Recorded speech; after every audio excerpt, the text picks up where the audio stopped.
What do you think is your biggest takeaway from CFA so far? Why would you recommend it to someone? With regards to what's the biggest takeaway with CFA, it's widely recognized. Even if I talk about the most recognized degree in terms of commerce students in India, that's chartered accountancy. If you tell anyone that I'm a chartered accountant outside India, no one really knows what a chartered accountant is. Uh, Beat any other degree. There are degrees like CWM, FRM. No one really knows. Even the best finance institutions don't really know what these certifications are. But CFA is that golden collar opportunity, golden collar degree, which literally everyone knows. It's either CFA or CPA. But CPA takes you more towards the audit side, CFA takes you more towards the finance side. But the biggest takeaway would be that CFA is widely recognized. You plan to get admission in any international university, they already know about CFA. They would give you some credits or at least would help you with your admission. You plan to take a job, they would ask you to do CFA. So it actually helps you a lot. Okay. Murad, you specified job and admission. So, guys, for everybody, definitely you guys know Murad. He helps people get admissions in their dream colleges. So, that is a topic I'm going to touch on in the next segment, getting to the job section that you said. And once you get in a job, they ask you to do CFA. Do you think that a CFA alone, or somebody who's done just maybe a plain BCom within India, let's talk about that, and a CFA, you can count level one, level two, level three, whatever you want to tap onto first, can they get a good job? Honestly speaking, I don't feel like you need to do level 1, level 2, all the three levels of CFA. Many a times I've seen people just say that they're planning to sit for level 1, that they're CFA level 1 candidates and then get jobs. I've also seen people who have cleared CFA level 2, but in the interview round, so you need to understand when you say that you're doing CFA, your entire interview Changes. is going to be on a different scale. Your questions are going to be more finance oriented.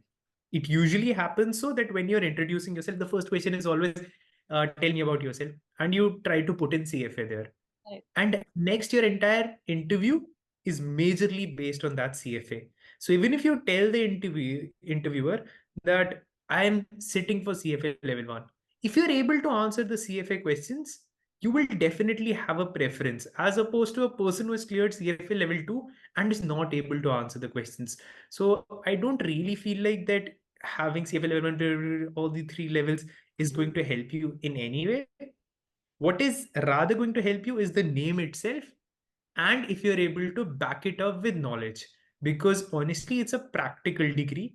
I don't really feel like it's a tag that you just go and complete and you feel like the interview and the companies will come towards you. Oh, you've cleared CFA level 3. Now we want to hire you. That never happens.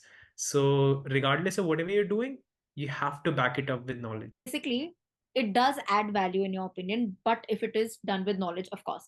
But do you think, again, taking it a step further, that if I go with just a BCom and a CFA, suppose I've not done my MBA, I've not done any other degree, no CA, no FIM, nothing else, and I'm a complete fresher, will I still have an opportunity to get a fairly decent job? If you're able to get your foot inside the door, yes. What MBA usually helps you with is getting your foot inside the door. You have career placement teams, you have career services teams, be it India, be it abroad. In India, you have placement health. In abroad, you have career services team to help you get a foot inside the door. That means they help you reach to the point of interview.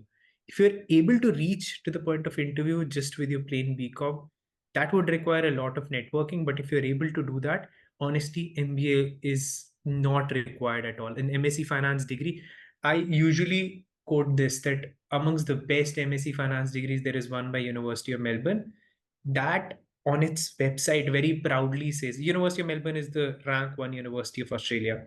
And Melbourne Business School on their website proudly say that we cover 65% of CFA syllabus. I mean, they're not even covering 100% of CFA syllabus. So if you just cover CFA, I personally feel like it's a way better thing to do than a master's in finance. Just that masters in finance would be a bit more practical. CFA, since you have to do it on is theoretical in nature, but at the same time 100% worth the money that you invest. And as a result, I don't really feel like you need to do an MBA. With a CFA alone you can get a job, just that. getting to the point of interview would be tough. If you reach there, getting through would not be that difficult. Getting to the point of interview would be tough.